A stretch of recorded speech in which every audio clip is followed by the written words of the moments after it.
when you've got a lot of stakeholders and everybody has a lot of opinions, usually what you're missing is somebody who makes the final decision that says, great, that was all great, everybody, I appreciate your opinions, but this is what we're going to do. Let's go. Right. Right? Where in a corporate environment, that person a lot of times doesn't exist. Right. Right? Is that the problem you see? Well, it is, but not maybe in exactly the way you said it. I often find myself telling people, if you're asking for input, you have to be ready to take input. If you're not ready to take input, all you're creating is disappointment.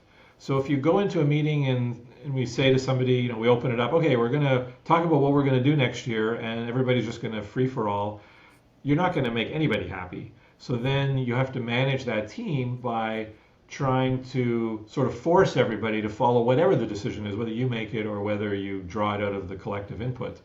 Whereas the best sort of leadership approach often is, I have to largely paint the path, and what I'm relying on you as the team is to refine it and smooth out its rough edges, those sorts of things. If I come into a scenario not having any kind of framework for making a decision, then I'm just throwing it over into the group. And that's really hard because all the interpersonal issues come into play. While some people are professional enough to say, hey, it's my job, I get paid to do this is what I'm going to do, they're going to do it with a little less passion than they might otherwise. So you want to get them to buy in. You want to sort of get into their head to create the concept that can be used to make sure that if they're going to argue with you, at least they're arguing within the framework of the right direction, rather than trying to create another direction.